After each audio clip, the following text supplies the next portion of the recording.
Hi, welcome to week 8, kids in periods 2 and 4 in mathematics.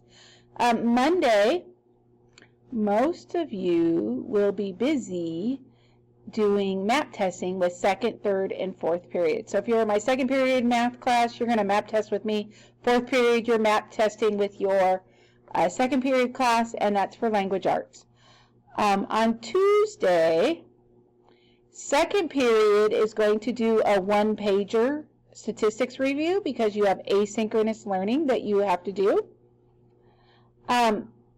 Fourth period, you're going to be map testing with your third period teacher, and it's going to be your math test. Also, second period kids, you need to make sure you don't forget to complete your goal sheet after your map assessment.